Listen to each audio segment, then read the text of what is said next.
नमस्कार शेतकरी मित्रांनो, स्वागत आहे आपले अर्थशेती या यूट्यूब चॅनलमध्ये, जिथे आपण आज धुक्यामुळे होणारे परिणाम याबद्दल जाणून घेऊया आणि सोबतच धुके येण्यापूर्वी काय करावे आणि धुके आल्यानंतर काय करावे याबद्दल सुद्धा संपूर्ण माहिती घेऊया।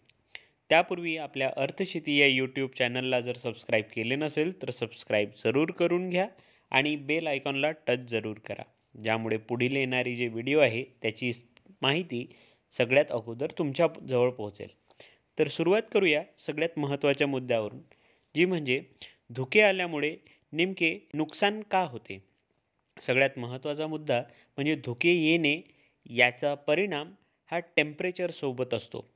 टेम्परेचर जर कमी झाले, अचानकपणे टेम्परेचर जर कमी झाले, तर त्या टेम्परेचरचा इफेक्ट आपल्या पिकांवर सध्या स्थितीत हरभरा, तूर, सोयाबीन, कापूस हे जे पिकं आहे, हे सध्या पिकं मोठ्या प्रमाणात वाढीच्या दिशेने लागलेले आहे। सोबतच फळसुद्धा किंवा फूलसुद्धा येणे सुरुवात झालेली आहे। धुक्यामुळे मोठ्या प्रमाणात फुलगळ होते किंवा फळगळ होण्याची सुद्धा दाट शक्यता राहते, कारण की बुरशीचे प्रमाण वाढते आणि सोबतच धुक्यामुळे मोठ्या प्रमाणात टेम्परेचर खाली ड्रॉप झाल्यामुळे आपल्या इथे टेम्परेचर मेंटेन न होत झाल्यामुळे आपल्या येथील झाडं हे अचानकपणे सुकू लागतात।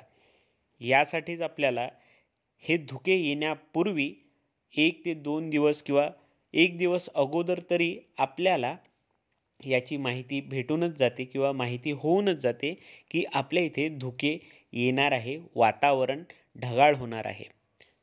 म्हणूनच त्यापूर्वी आपण सगळ्यात सोपी उपाय म्हणजे आपल्या शेतामध्ये जे आपल्या जुन्या पिकांचे जे रेसिड्यू आहे, त्या रेसिड्यूज म्हणजे कुटार, राहिलेले जे कुटार आहे, त्या कुटाराचा रोज सायंकाळी 5 ते 6 दरम्यान धूर करावा।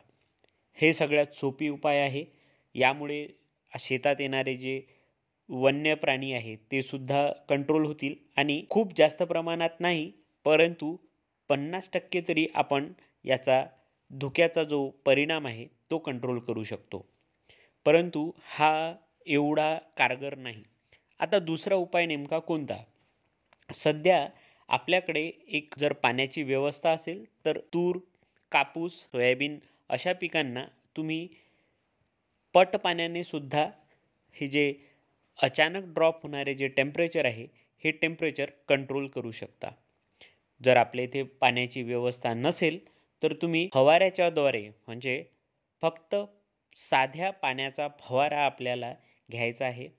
त्यामध्ये फक्त बुरशीनाशक टाका, बाकीचे कुठलेही घटक टाकू नका। जर तुमची दुसरी फवारणी झाली नसेल तर तुम्ही तेथे बाकीचे जे घटक आहे ते घेऊ शकता, म्हणजे तुमची दुसरी सुद्धा फवारणी होऊन जाते आणि धुक्यांपासून सुद्धा नियंत्रण होऊन जाते।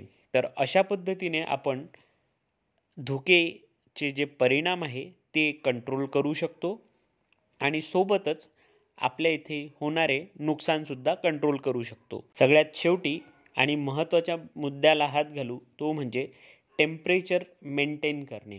सध्या हिवाळ्याचे दिवस आहेत आणि या हिवाळ्याच्या दिवसांमध्ये अचानक जे वातावरणामध्ये बदल होतात, त्या बदलामुळेच आपल्या इथे मोठ्या प्रमाणात रोगराई किंवा झाडाचे अचानकपणे वाळून जाणे अशा पद्धतीचे जे परिणाम आहे ते आपल्याला दिसून येतात। त्यामुळे आपल्याला बुरशीनाशक सोबतच पाण्याचा वापर करणे अत्यंत आवश्यक आहे। फक्त आपल्याला टेम्परेचर कंट्रोल करायचे आहे। तर अशा पद्धतीने आपण आपल्या पिकाचा संगोपन करू शकतो आणि सोबतच आपल्या इथे उत्पादन मेंटेन करू शकतो किंवा वाढवू शकतो। तर भेटूया नवीन व्हिडिओमध्ये नवीन माहितीसोबत। तोवर आपलीही काळजी घ्या आणि आपल्या पिकांची सुद्धा काळजी घ्या। धन्यवाद।